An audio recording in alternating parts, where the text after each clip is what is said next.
It's pretty cool. Okay, so I'm Hilary Whitehouse, and if you can't hear me well enough, I can fossick around for my headset. Welcome. We're going to be looking at implementing the sustainability cross-curriculum priority and looking at a bit of new thinking and the new AAEE resources that Angela has put together that we're very pleased that she has. And so I'm driving the slides, so I think Thank you. Hello, Jennifer. So thank you very much for being here. Your presenters for the day are Fiona Cole, who's from AAEE in Queensland, Southern Queensland.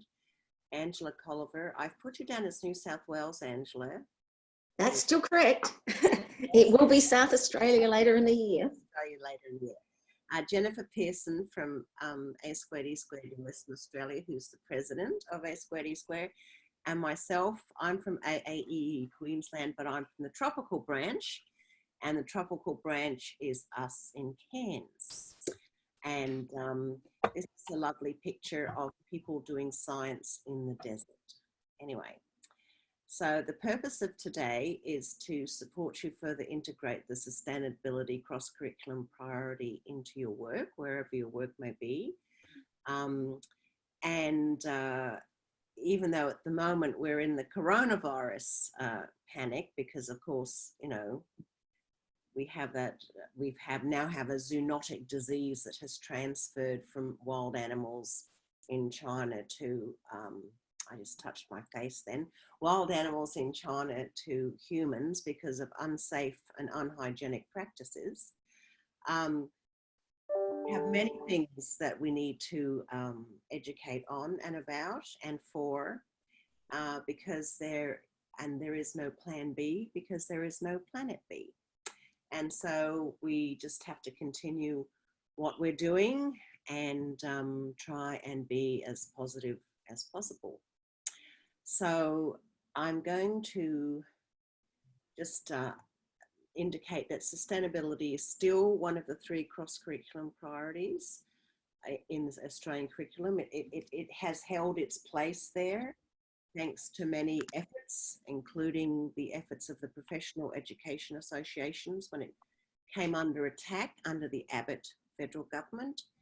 The other 2 cross-curriculum priorities are the Aboriginal Torres Strait Islander histories and cultures and the Asia and Australia's engagement with Asia.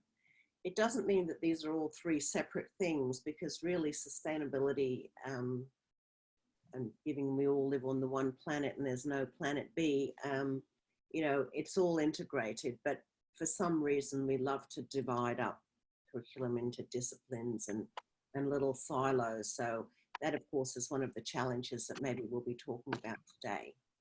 And there are 9 organising ideas for the sustainability cross-curriculum priority. And this slide just looks at the 9 organising ideas. And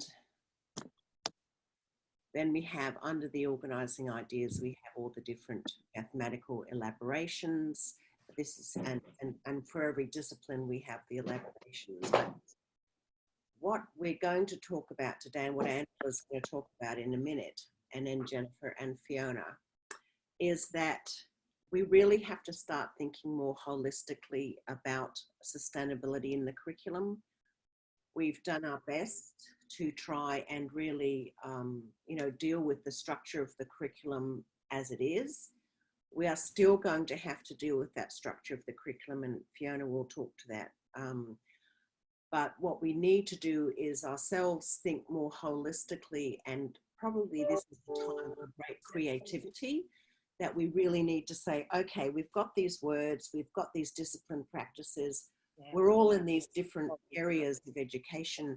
What can we do really creatively in the 3rd decade of the 21st century? And so what the Australian Association for Environmental Education has done, has invested in mapping the sustainability cross-curriculum priority across all learning areas, all key learning areas, or all the disciplines the standard disciplines, standardized disciplines, I might say, from foundation to year 10. And all learning areas can actually be excellent sites for sustainability. And I'm going to say one more thing before I hand over to Angela. This is the slide of the Australian curriculum dimensions where we have thought that we can teach sustainability over the last decade. This is where the thinking around teaching sustainability has been occupied in English, mathematics, science, history, and geography, and in the general capabilities of critical and creative thinking and personal and social competence, and in the cross-curriculum priority, of course, of sustainability. But Angela's going to take you on a little discussion on how this thinking really can be changed, and we can look at investigating where sustainability is across all the standardized curriculum dimensions.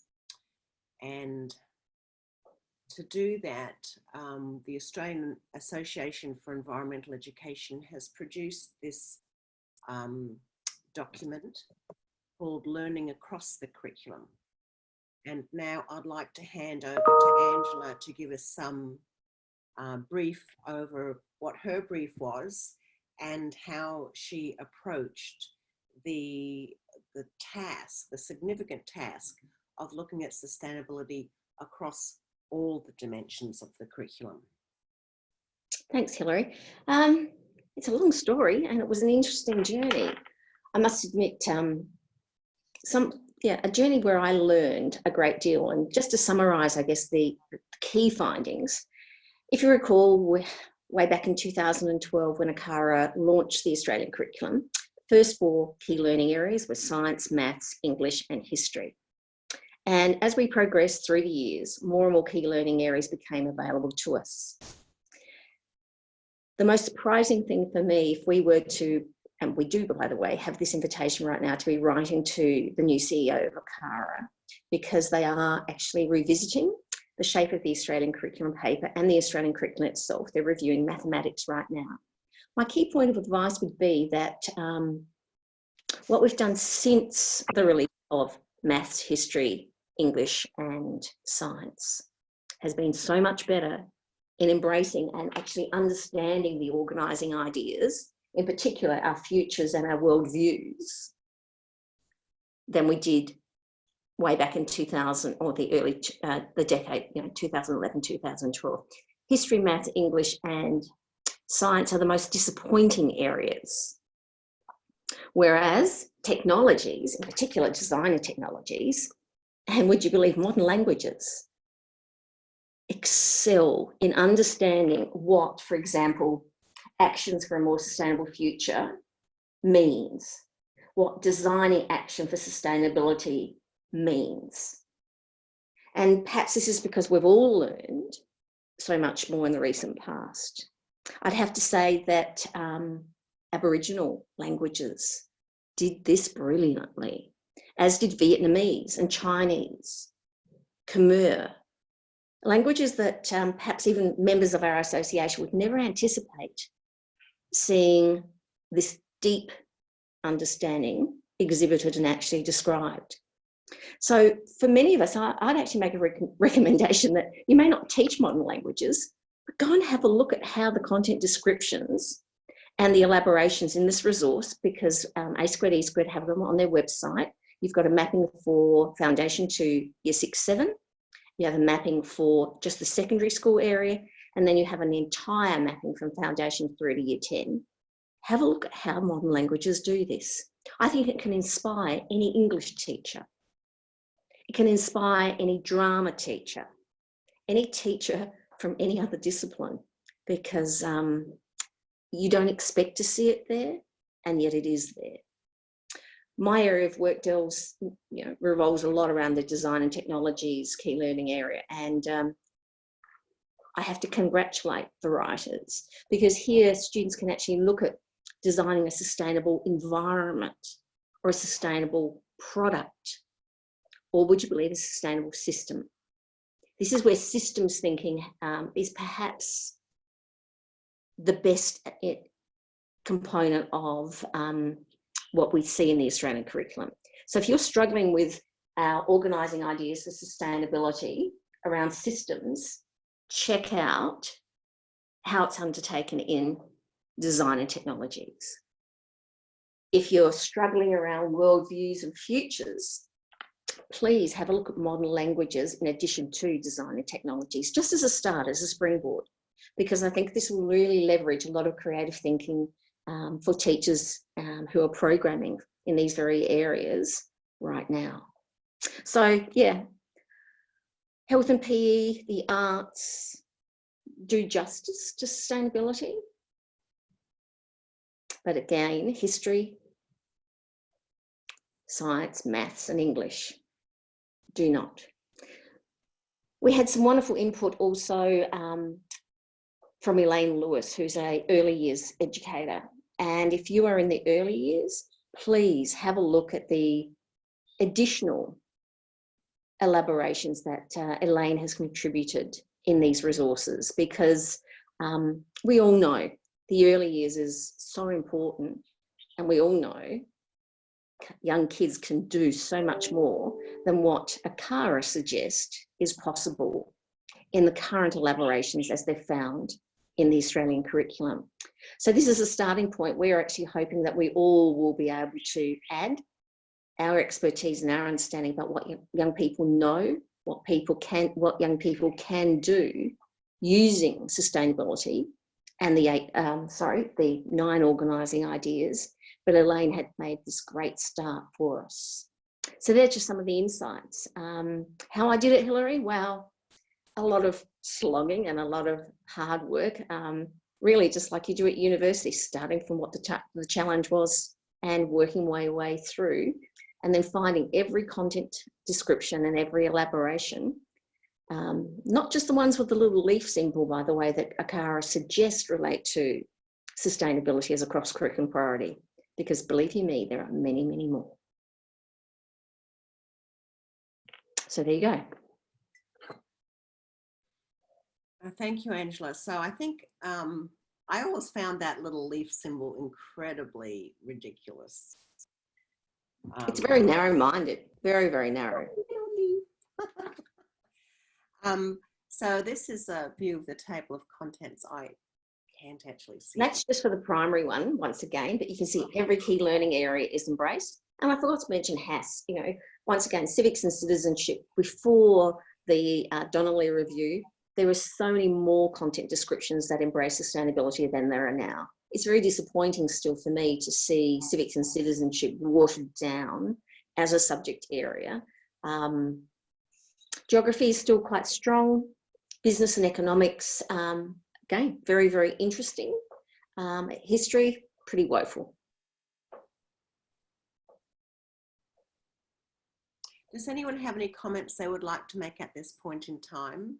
Or any questions you might have?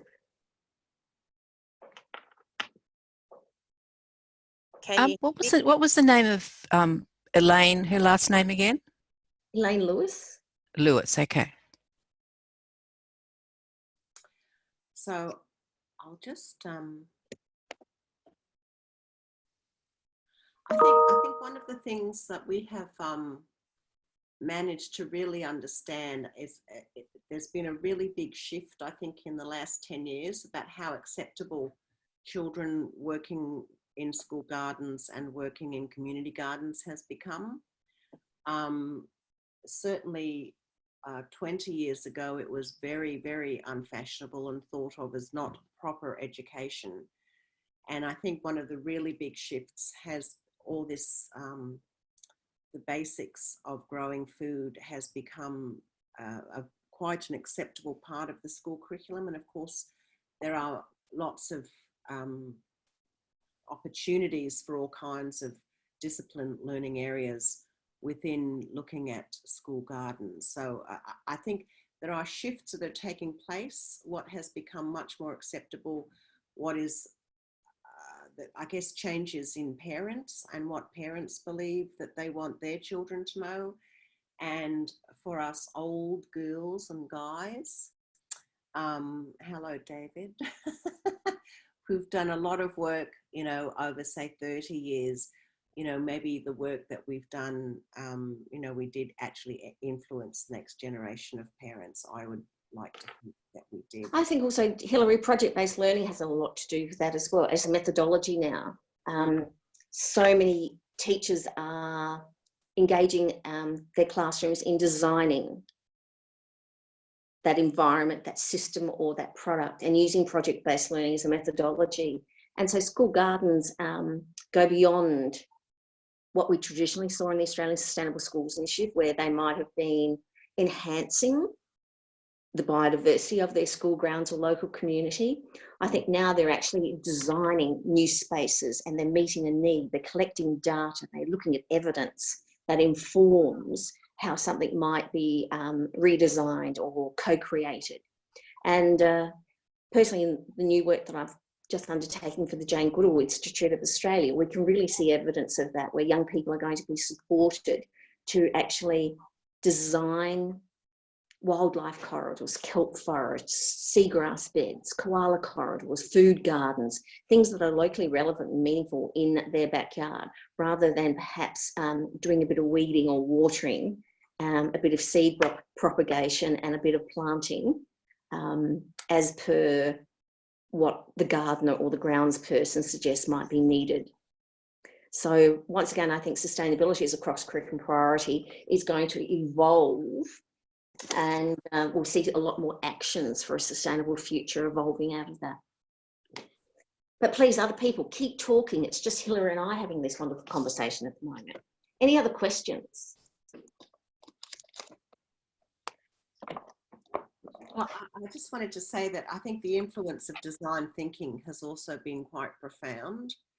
And I remember when design thinking first arrived, I was, you know, one of the ignorami who were going, oh, what's design thinking?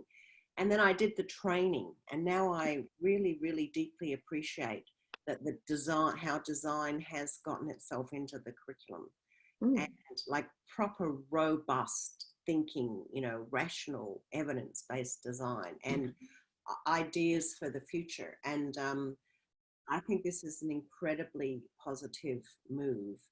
And I also like the discussion, the discourse that has also appeared about, particularly in the newer learning areas, about educating for a desirable rather than an undesirable future.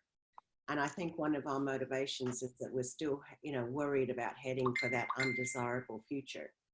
And yet, if we think about design and we think about desire, we really have much more open curriculum spaces for doing sustainability in really imaginative ways, where the locus of learning is with the students, where there's much more opportunity for co-learning and the project-based learning.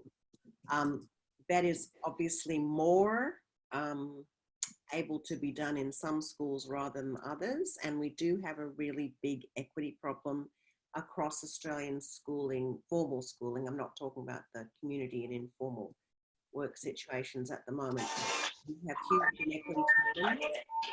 And we also have huge problems in the curriculum, in that some school spaces are really focusing on very directed learning methodologies, almost down to the scripted learning methodologies, whilst other schools are really wholly embracing a much more holistic inquiry-based approach. So, you know, one thing that we always have to keep an eye on is, you know, what is actually happening in different schools. And you cannot really say across Australia, you can't make really big, broad statements about how sticky these kind of, you know, design thinking and open creative spaces for sustainability are. They're going to be enabled much more robustly in some school areas than in others.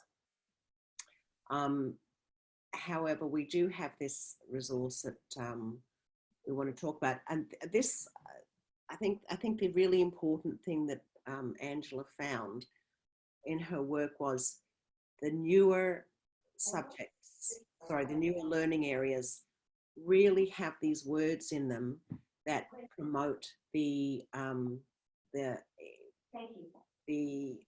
innovation in terms of sustainability. And you know, we found the examples of digital technologies where, yes, we have the word sustainability and empowerment, but the impacts. So this is just a very broad statement about that learning area, where it says impacts analysing and predicting the extent to which personal, economic, environmental and social needs are met through existing and emerging digital technologies. I mean, that's a fantastic thing to actually focus on, and it represents a great deal of really sophisticated thinking about curriculum. So, you know, whenever we kind of got depressed, we all thought, well, there's these wonderful curriculum creators, you know, in other parts of the world, you know, in Australia, who are really trying to do their best to get the right curriculum frameworks in place. And again, from the just an example, this is just an example to show the kind of thinking that's going on, that design and technologies aims to investigate, generate, critique innovative and ethical design solutions for sustainable futures. So again, we have the talking about sustainable futures, not just the business as usual futures. And that, I think, really represents a key innovative shift in Australian curriculum thinking that we need to recognise. And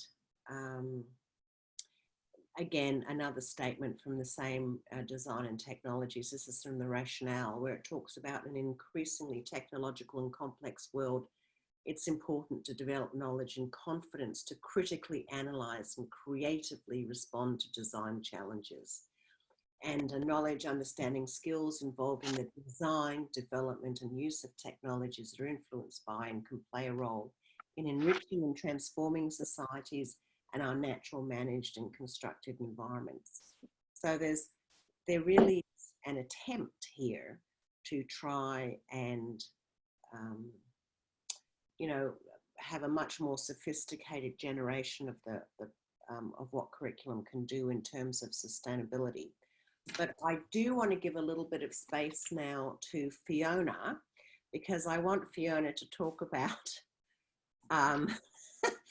one of the little barriers, or maybe it might be a significant barrier. We don't know yet. It probably depends. So Fiona, can I hand over to you to talk about what resulted in this letter? Can you hear me? Yes, we can. Wonderful. Hi, guys. Well, I just read in one of the things Angela must have sent about that supposedly sustainability was going to be removed as a cross-curriculum priority. Was that the Darwin one, Angela? That was the Uluru statement. Now, the Melbourne Goals for Schooling were reinvented, yes, in a whole range of consultation processes that I know many of our executive and our members attended.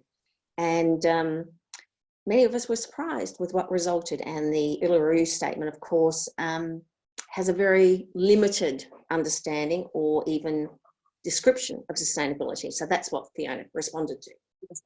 Yeah. Well, I was obviously had a few wines and wrote to the and but was lucky that I finally got a reply on the 13th of March from Angela Kitzelman, the Senior Policy Advisor, reassuring me that the Department of Education remains committed to sustainability education in Queensland, so we shouldn't worry.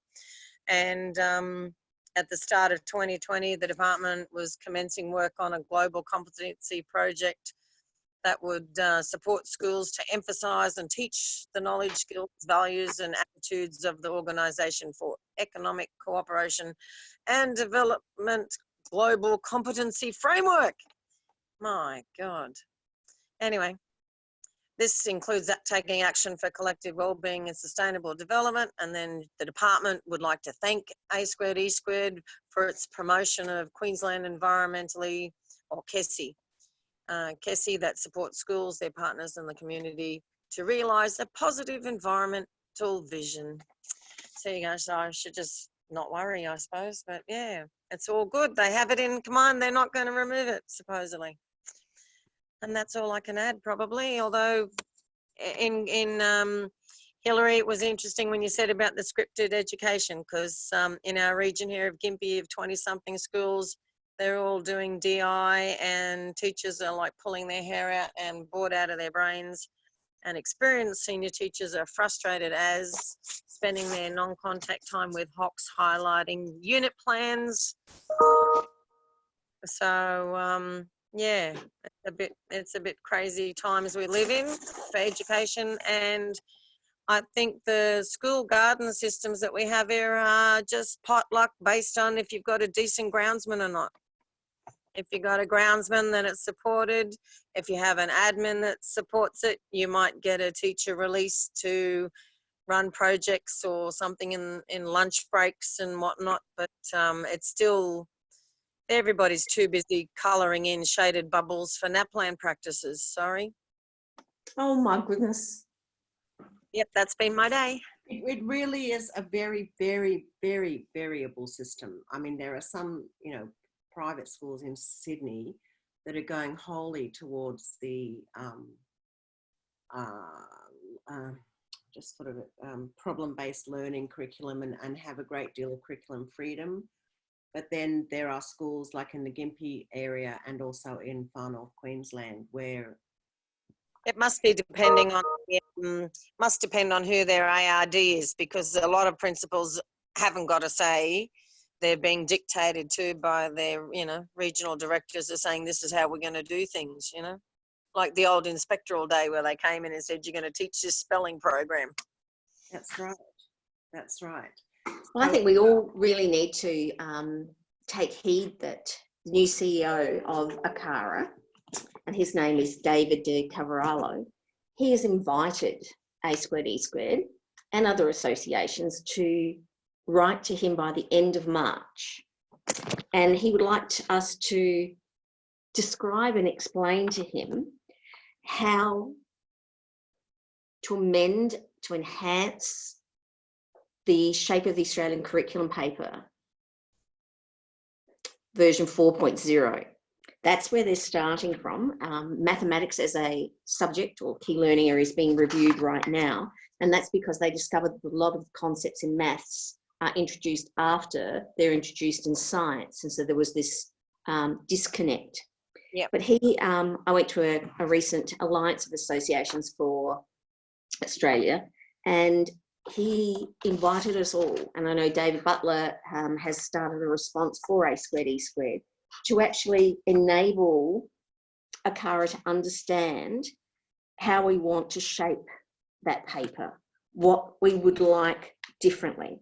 So if you want to be involved in that, David's email address, if you've got your pens handy or your phones handy, is acara.ceo@acara.edu.au. So how do you want to inform the redevelopment of the shape paper for the Australian curriculum, version 4, 2012? But before the end of March.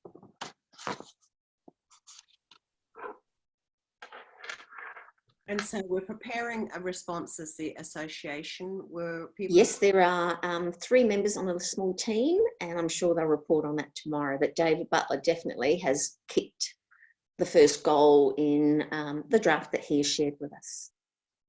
And can I just add one little bit to it? And I was looking, and it came from that document. And on page 5, they've actually got the rationale, and they've got 4 points there. And the third point says, education plays a critical role in shaping the lives of the nation's future citizens. To play this role effectively, the intellectual, personal and social and educational needs of young Australians must be addressed at a time when ideas about the goals of education are changing and will continue to evolve. And to me, if that was the focus of this document, it'd be different to the way it is now. Well, we have an opportunity to do that, and I think you know, your thinking has definitely opened my mind, and I'm hoping it will open others. But very important, really important work that David's undertaken on behalf of the association. And I invite us all to have a look at page 5 and that third point and really think deeply around it, because the more voices the new CEO receives, I'm hoping the more he may listen. If it's only one response from a member of A squared, E squared, it might just be placed to the side. If there are 25, 30, 40, 100 voices all addressing this point, surely we'd have more opportunity to be listened to and be heard. And in looking at this too, I went back to stuff I've had for a long time, and this is a comment from Joan Fabian, who was principal of Jervis Primary School in South Australia, and this is June 2006. So it's getting a while ago. And she took, on a Saxi newsletter, she wrote the following, or said the following: sustainable education is a continually changing way of seeing, thinking, learning, and working as a whole community to improve, preserve, and protect our local and global future. We are all active participants and decision makers in a change of progress. And I believe that's what we should be following. So this is what education is about the future. And I think what's happening in the world today makes us understand that the current way in which we see leadership and see government and stuff doesn't work in times of crisis. It actually is the people who are the change agents, not the governments, I think. I agree. Yeah. Anyway, that's all. Anyone want to comment on what David's just contributed? My only 2 cents worth would be from watching teachers drowning under paperwork and assessment in classrooms. You know, if somehow you could bring back another word or invent another word for integration, since integration's a dirty word, you know, but, you know, we've got to reduce the amount of assessments. You know, the teachers are like assessing, and there's hardly any real going on. You know, maybe if they could, you know, integrate, you know, I'll use that old dirty word again, but, you know, integrate things a bit more, like you said, Angela, so that, you know, one skill could be, you know, sequentially developed. You know, it didn't matter whether it was maths or science, it's all, you know, maths in science and literature and everything all together, you know. Well, I do have to say, one of the quotes I wrote down from that meeting a fortnight ago, that ACARA is refining, realigning and decluttering the content of the curriculum within its existing structure, and it's underpinned by the education goals of the Alice Springs Maparmti Declaration. He said they were going to be reducing content in the primary years because it provides more for teachers to delve into topics and content and use the general capabilities and the cross-curriculum priorities in the disciplines. Then he talked about the websites and how it's going to have improved functionality to help them more easily use the curriculum and make connections across the 3 dimensions, being the KLAs, the cross-curriculum priorities, and the general capabilities. Yep. So they were some of his words. And the time frame, that has to be completed. The focus is on maths and science in 2020, languages by 2023, and they have to start reporting to the Education Council in 2021. Okay. Would you believe, though, the focus is on mathematics right now because of the PISA results? Yep.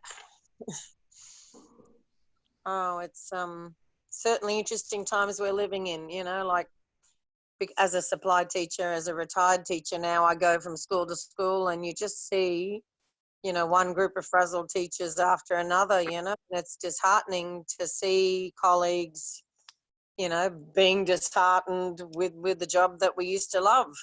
So anyway, sorry, that's my. Don't apologise. I think it's a very, very important insight. It's interesting that for about 30 plus years, mathematics has been what education looks like. And it's been all the time. And therefore other areas, and that's why the cross-curricular sustainability came after maths had been decided. And therefore that Did it really? English all written before sustainability term. Wow. Look at it. So the question is, if mathematics is going to be the first of the going on into it, it actually has to show how mathematics is more than simply including sustainability thinking. It is looking at new ways of engaging in sustainability education, learning and thinking. If it's going to do that, it has a place. If not, it's part of the problem. Maybe that's what we need to for. say to David De Cavallaro. And we need to say it early on. Yeah. Because I was involved in this stuff 1992 all the way through until a few years ago now. And it was always that. Maths always dominated. And it was a narrow view of maths. Not maths about our living future. So if you can just ask a couple of sentences around that, about the little questions, you'll find maths has to change. If it doesn't change, we can always go back and say, this is what we said to you. This is why we can't accept it for these reasons.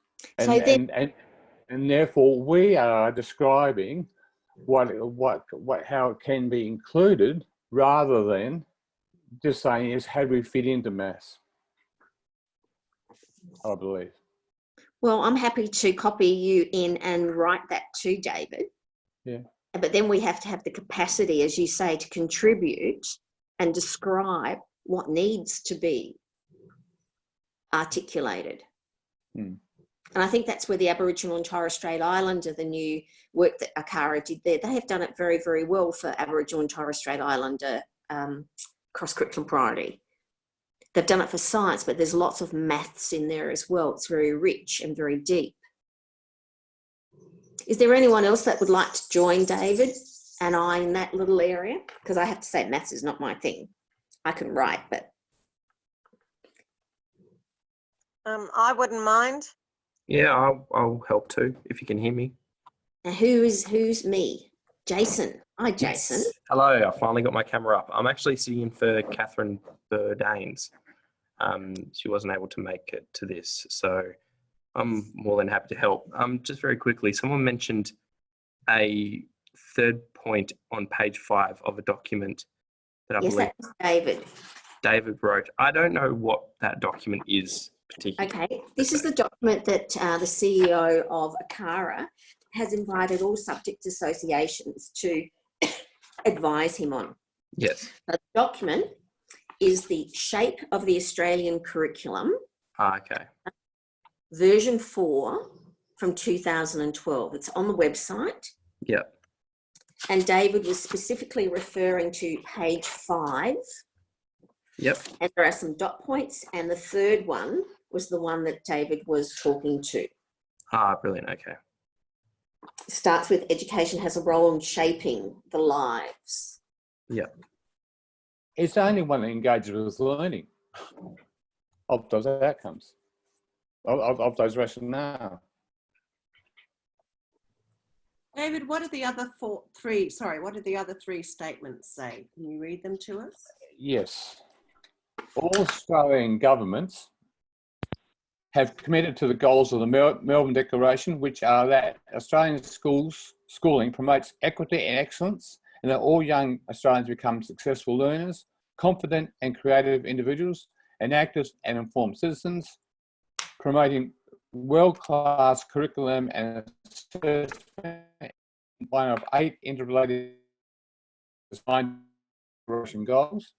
That's the first one. The second one, and the rationale for introducing the Australian curriculum centres on improving the quality, equity and transparencies of Australia's education system. The quality is an Australian curriculum will contribute to the provision of a world-class education in Australia by setting out the knowledge, understanding, skills needed for life and work in the 21st century, and by setting common high standards of achievement across the country. And equity, an Australian curriculum will provide a clear, shared understanding of what young people should be should be taught and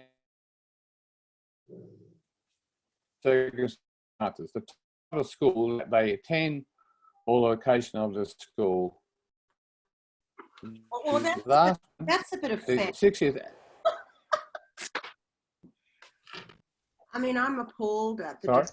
Yeah, I said that's a bit of fantasy, isn't it? That, you know, it really does matter what school you attend in Australia. It's, you know, it's having been up to Bamaga. I went up to Bamaga in 2008, and I took my nice teacher shoes, and I was there for about half an hour, and I took my nice teacher shoes off and put my trainers on, because they didn't even have safe and even surfaces for me to walk on the schools, you know, on the, you know, the concrete. Well, Hilary, Fiona and her husband taught in Bamaga as well. He was the principal there. No. Bob was just on staff in 86, 87, but we did have 2 wonderful years in Bamaga and then in the Torres Strait. But yeah, where you had to turn all the lights off to turn the photocopier on. But you know, going just back to sustainability being a priority, you know, the worst behaved kids that I've ever taught, you get them out into the garden and they'd yarn with you about, you know, their social and emotional stuff, you know, more so than they would in a health lesson in a classroom. You know, you'd reduce, you know, more than half of your behaviour problems if the kids were outside the 4 walls of a classroom and they were engaged and, yeah. Anyway. Totally agree with you, having taught some very challenging people horticulture. If you give them, you know, if they're out there digging the earth, it's amazing how many things, and they actually do learn. Yeah. I remember complaining to, I had a principal complain. My old school was a leader in Gympie at one stage, and, oh no, we're not doing environmental education anymore. We're going to focus on academics. And so all our environmental awards got removed from the walls. But I thought it was the other way around. I thought we improved our academic outcomes by having kids engaged in real life things that were relevant to the kids.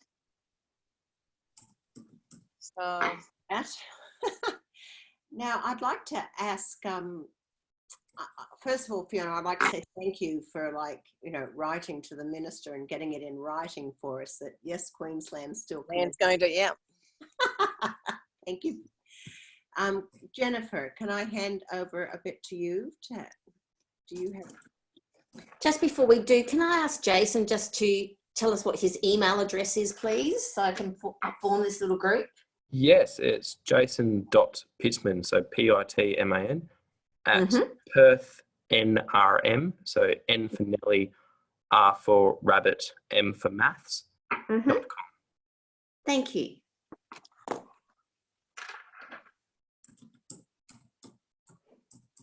Go, Jennifer.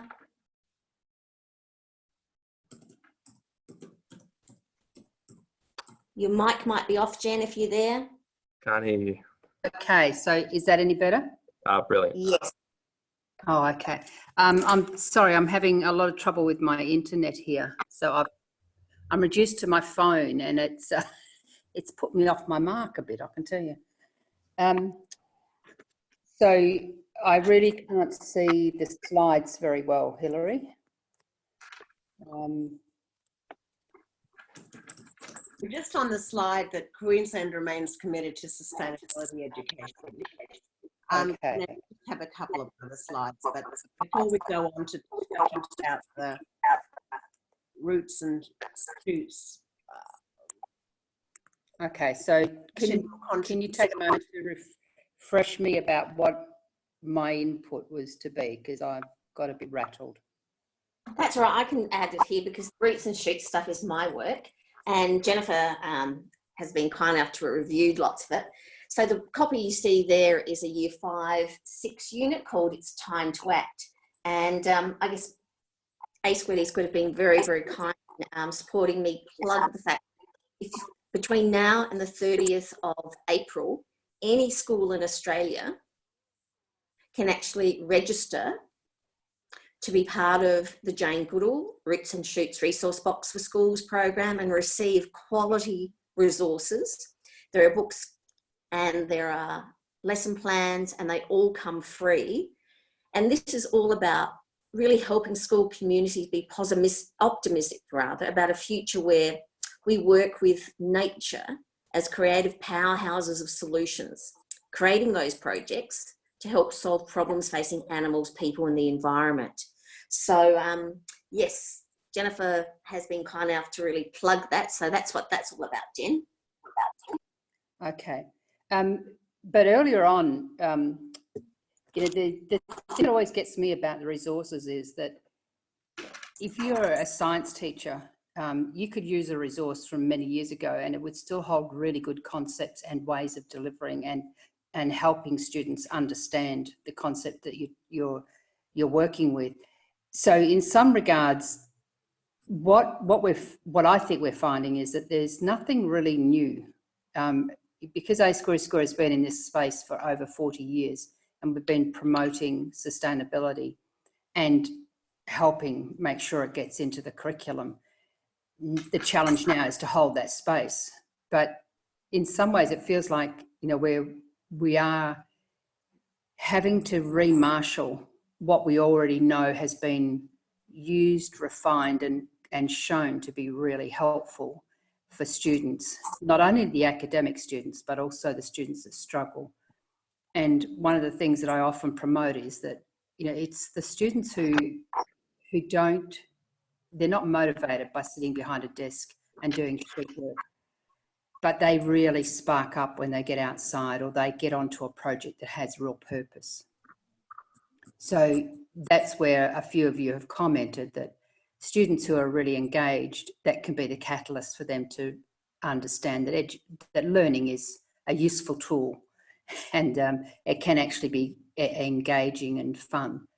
I'm not sure that message is what policy people and people in government want to hear, is that speaks to the student finding a purpose for learning.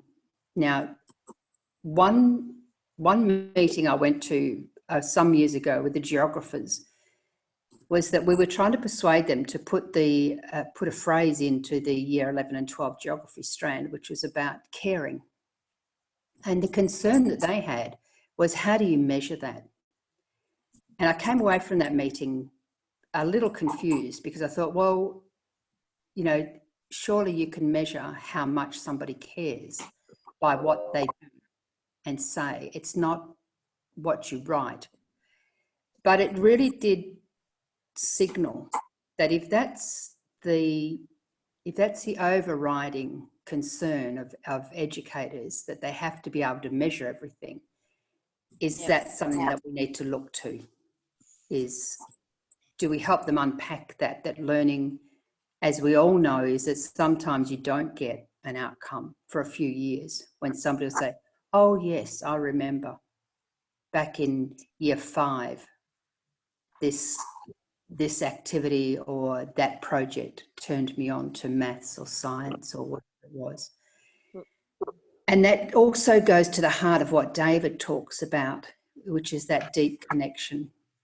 And, you know, I know that we need people to be literate and we need them to have numeracy, but I believe we've sort of lost the way in many respects, that becomes the absolute focus.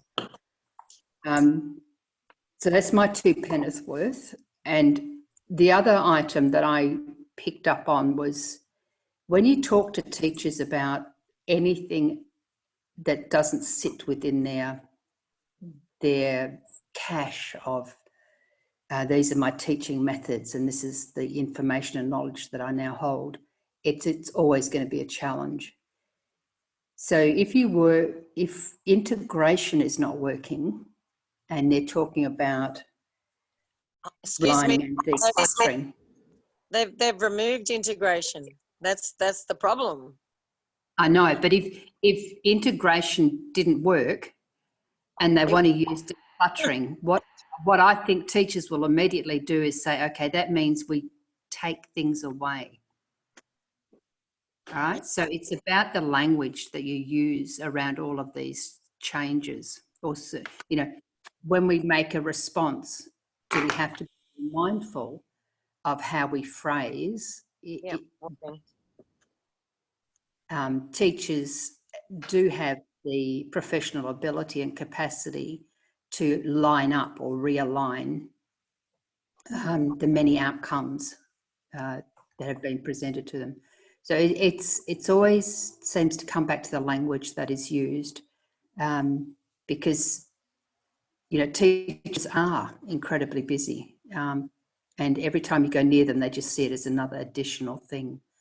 Whereas I think the story we've always tried to sell or tell is that we help them absorb, you know, from one really rich project / activity, whatever you want to call it, you can demonstrate and the children will know that they've achieved some really clear outcomes. So I don't know if that becomes part of the care we need to do in responding to Akara's offer to put the shape, a comment about the shape that paper.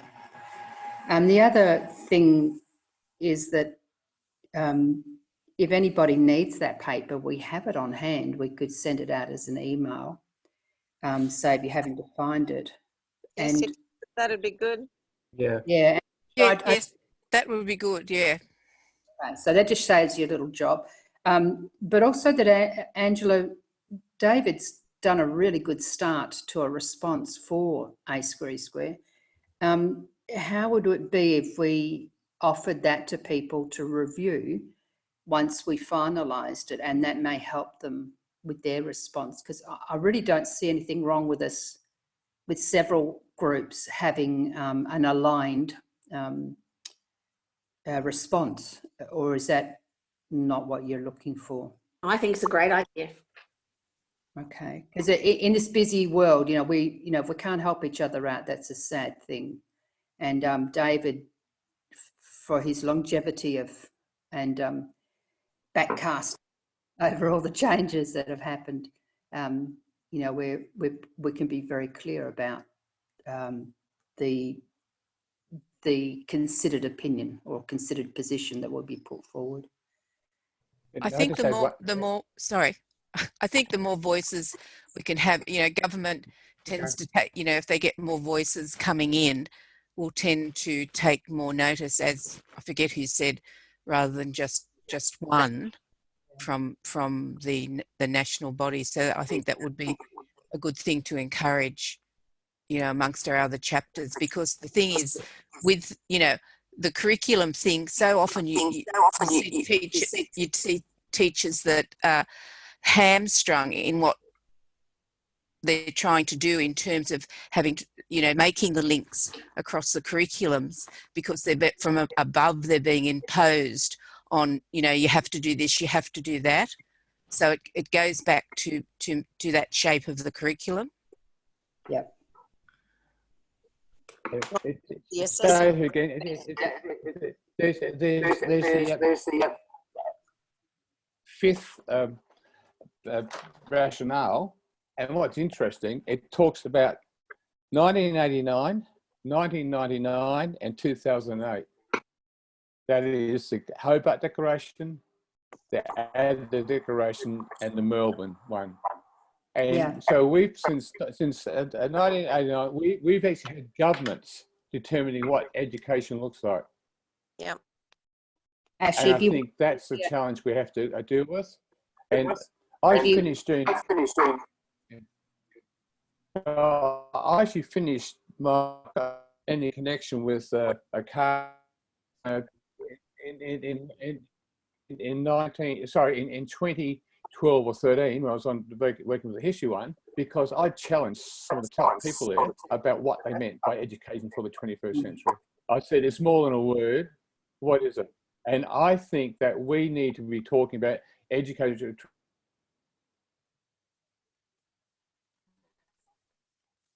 and how we can, by doing forward too. You just can't the term educating for 21st century. Doesn't work. And if anyone had, someone must have written a PhD on 1989, 1999 and 2008. He has on education in Australia, and I don't think it'll be positive. Anyway, I'm going to go and down to the park and do some gym work now. We were going to the gym. So we go to the park. So it's good being back talking a bit of revolution with you lot. So thanks. No, very thank much. you, David. I hope to see you at Easter time. You will. Right. I bye. will. See you, Dave. Enjoy. Bye. Thanks. I am. And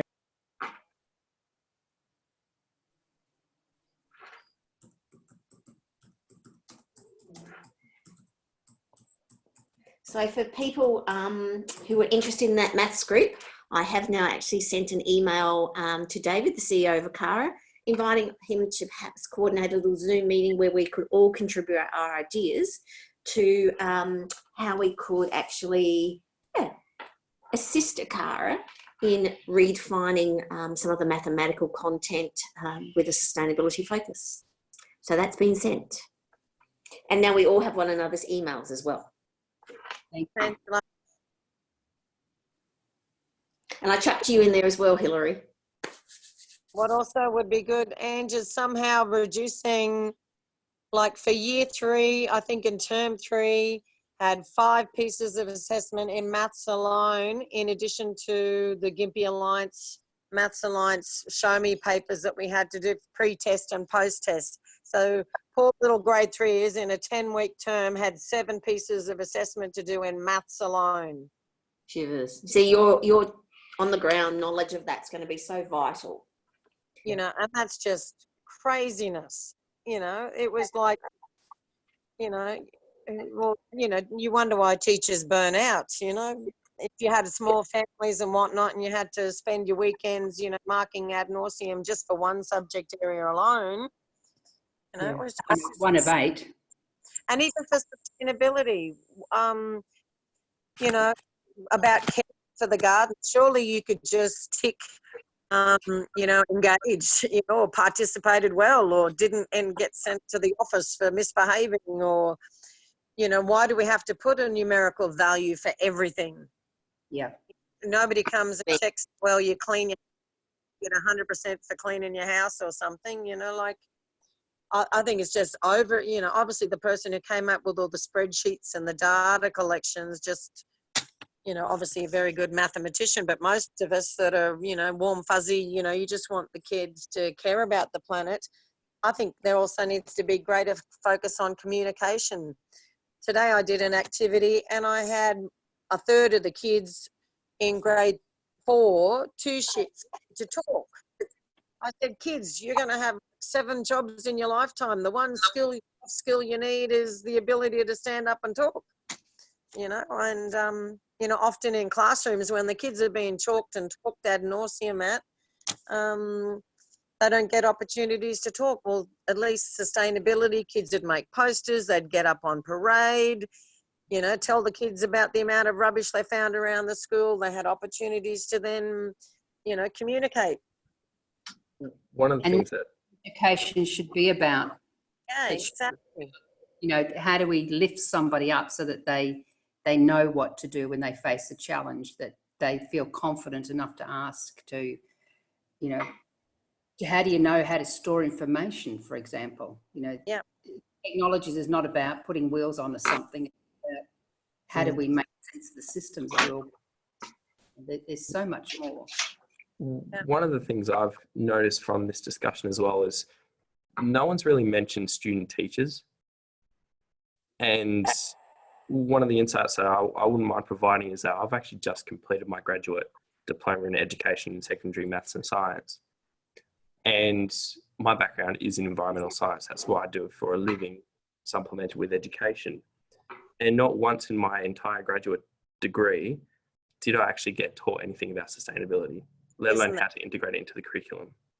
Now, I can tell you why. I worked in teacher education for years. Yeah. And I retired at the end of 2018 because and we ran, we had subjects in environmental education for sustainability for years and years and years, but they got killed.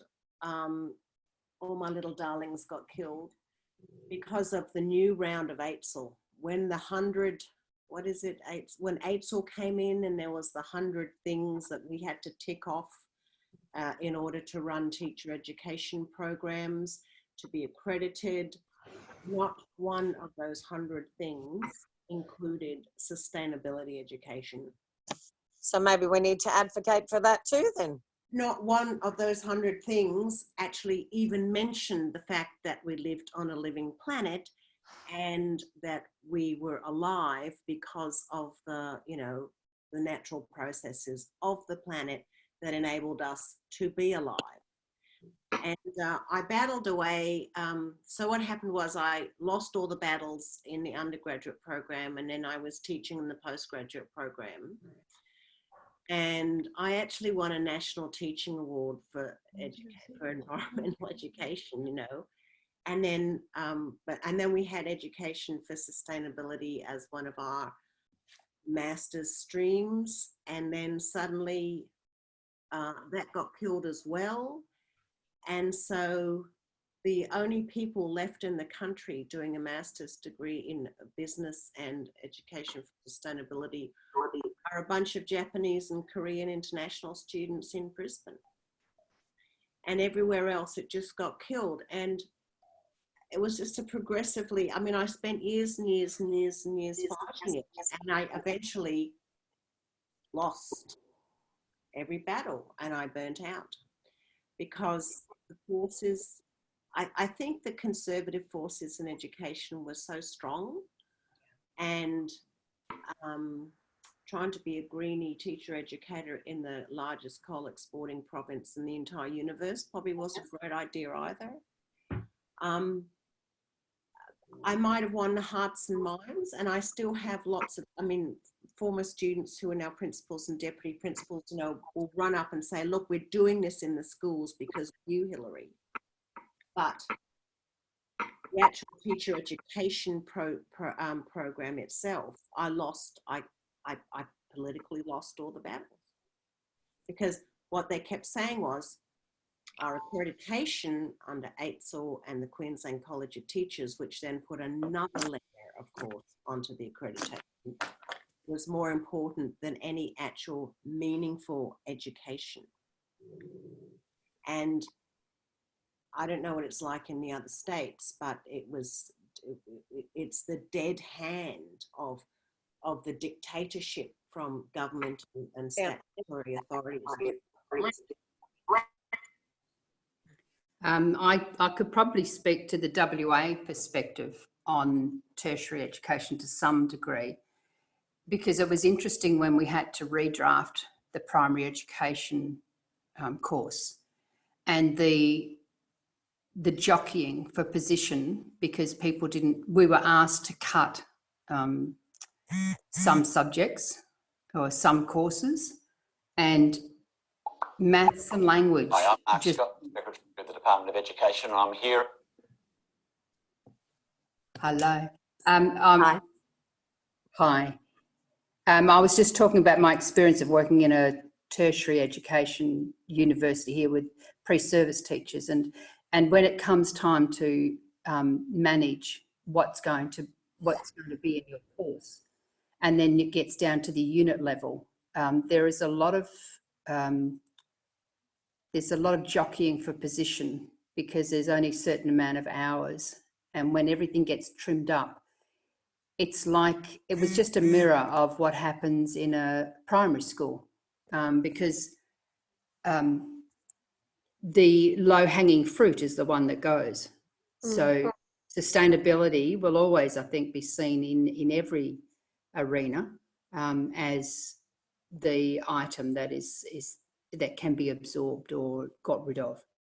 That's just my personal opinion, because we all know that are doing a sterling job. But I agree with Hilary.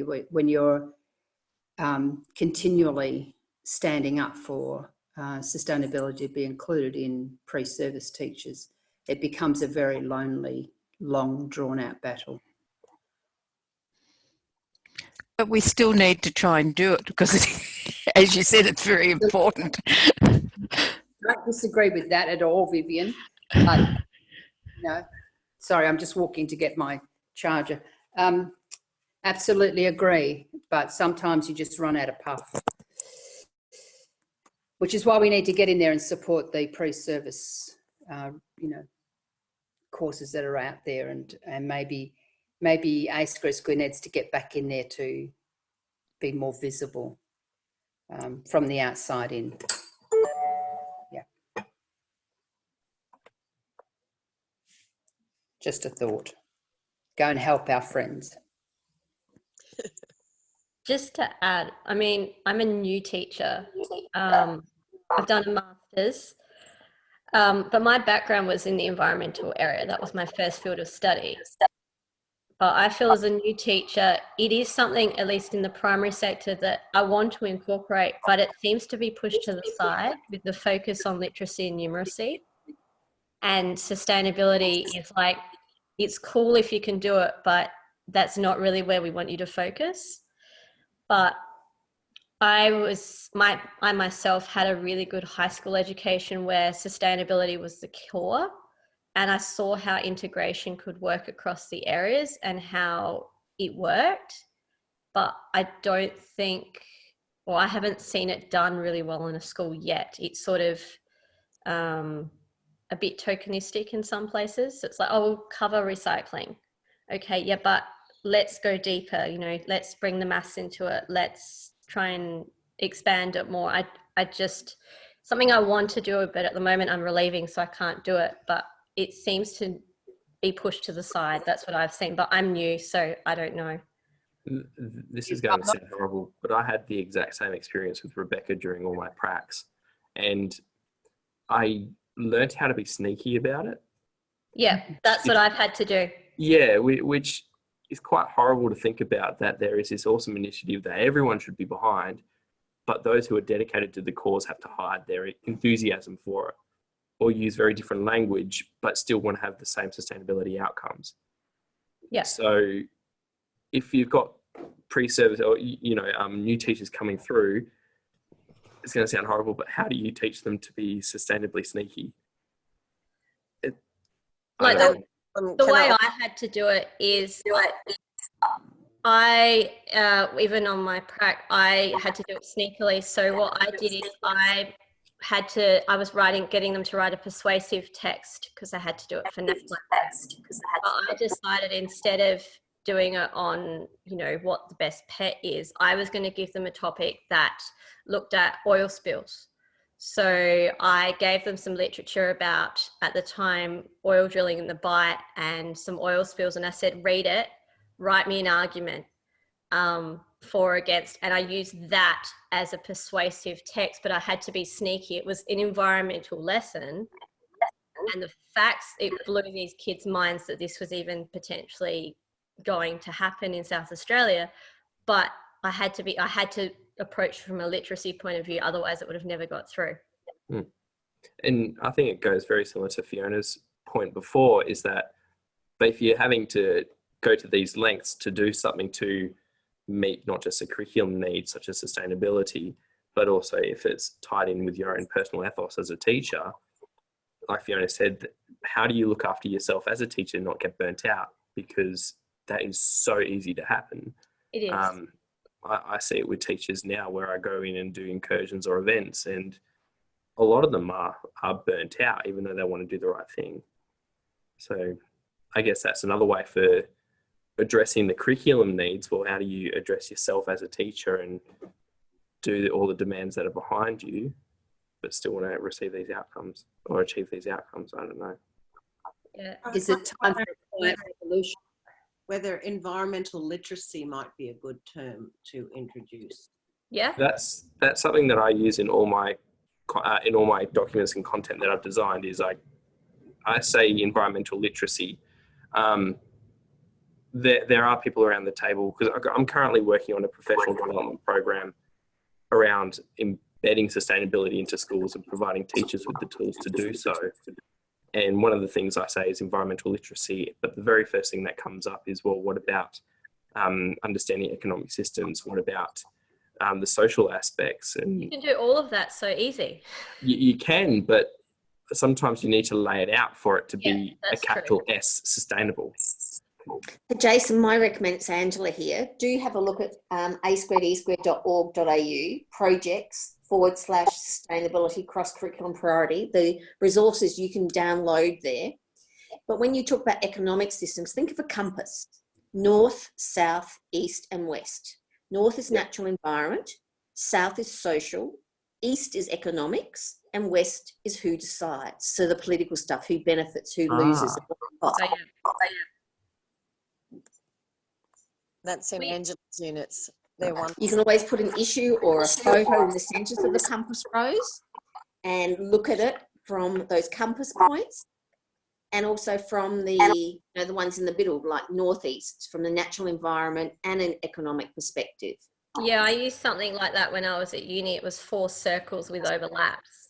That's a consequence wheel.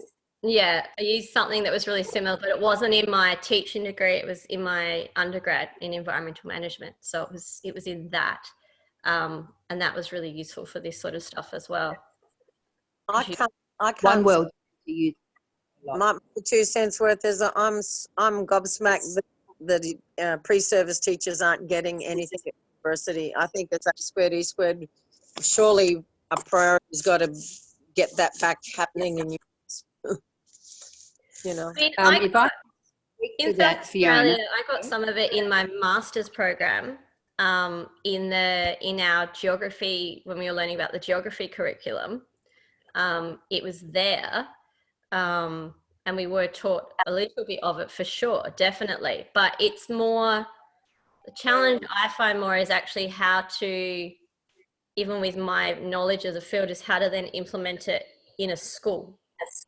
That's the hardest section. The theory is fine. We've got the theory. How you practically do it. Yeah, I think because I did maths and science, and sustainability, when I was being taught how to teach those subjects, was a little bit of a tick box exercise. Yeah, that's true. When it came to curriculum development, that was a particular unit, there was an idea about how do you use the curriculum to design authentic experiences as in your lesson plans or in your programs. That I thought would be an opportunity to segue sustainability quite readily into that. And it didn't happen. That didn't eventuate in my degree. So I kind of had to use my own experiences and drive my own learning in order how to do that.